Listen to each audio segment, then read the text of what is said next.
অন্ধ মেয়েকে বিয়ে দেওয়া হবে। যদি কোনো সুমহান ব্যক্তি বিয়ে করতে চান তাহলে আমাদের দেওয়া নম্বরে যোগাযোগ করতে পারেন। হঠাৎ এমন একটি পোস্ট দেখতে পারলো আদিল। পোস্টটি দেখার পরে আদিল অবাক হয়ে গেল। তারপর ভাবতে লাগলো এবং ভাবতে ভাবতে স্ক্রিনে দেওয়া নাম্বারটিতে একটি কল দিল। ওই পাশ থেকে কলটি রিসিভ করলো। তারপর আদিল সালাম দিল, আসসালামু আলাইকুম। ওই পাশ থেকে উত্তর আসলো, ওয়ালাইকুম সালাম। তারপর আদিল বলল, আমি একটি পোস্টে আপনার নাম্বারটি পেলাম। পোস্টটিতে লেখা ছিল একটি অন্ধ মেয়েকে বিয়ে দেওয়া হবে। জি, এই নাম্বারটি আমার, আর আমার মেয়েকে আমি বিয়ে দিতে চাই। বিয়ে করতে চান? আচ্ছা ঠিক আছে, কিন্তু আমি একটা কথা আগে থেকে বলে রাখতে চাই, আমার মেয়ে কিন্তু অন্ধ, আর আমি কোনো টাকা পয়সাও দিতে পারবো না, আমরা অনেক গরিব।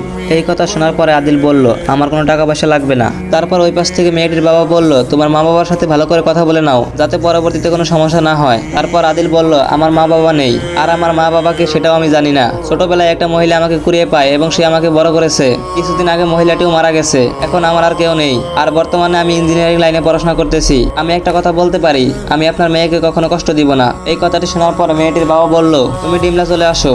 তারপর আদিল ডিমলা চলে গেল এবং যাওয়ার পর মেয়েটির বাবার সাথে কথা বলল এবং জানাইলো সে বিয়ে করতে চায়। মেয়েটির বাবা বলল, বাবা তুমি বিয়ে করার আগে আরেকবার চিন্তা ভাবনা করে দেখো, আর আমার মেয়েটিকে একবার দেখে নাও। তারপর আদিল উত্তর দিল, আমার চিন্তা ভাবনা করা শেষ, আর আমি আমার বউকে আমি বাসর ঘরেই দেখতে চাই। এরপরে বিয়ের কাজটি সম্পন্ন করা হলো।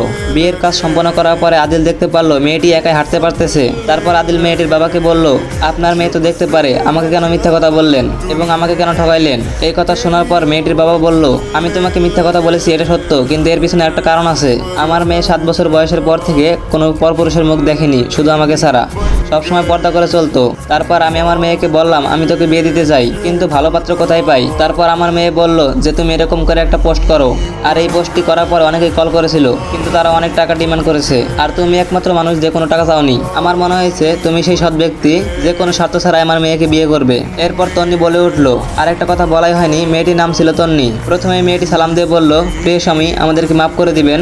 এরপর সবকিছু আদিল বুঝতে পারলো। এরপর সবকিছু আদিল মেনে নিয়ে বাসায় আসলো। তো এই ছিল আজকের গল্প। সকলের কেমন লাগলো অবশ্যই জানাবেন। আর এটা ছিল আমার ফার্স্ট ভিডিওর মধ্যে কোনো ভুল ত্রুটি হলে অবশ্যই ক্ষমা দৃষ্টিতে দেখবেন। আর আপনাদের ভালোবাসা পাইলে ইনশাল্লাহ সামনে আরো এরকম সুন্দর সুন্দর গল্প নিয়ে আসবো।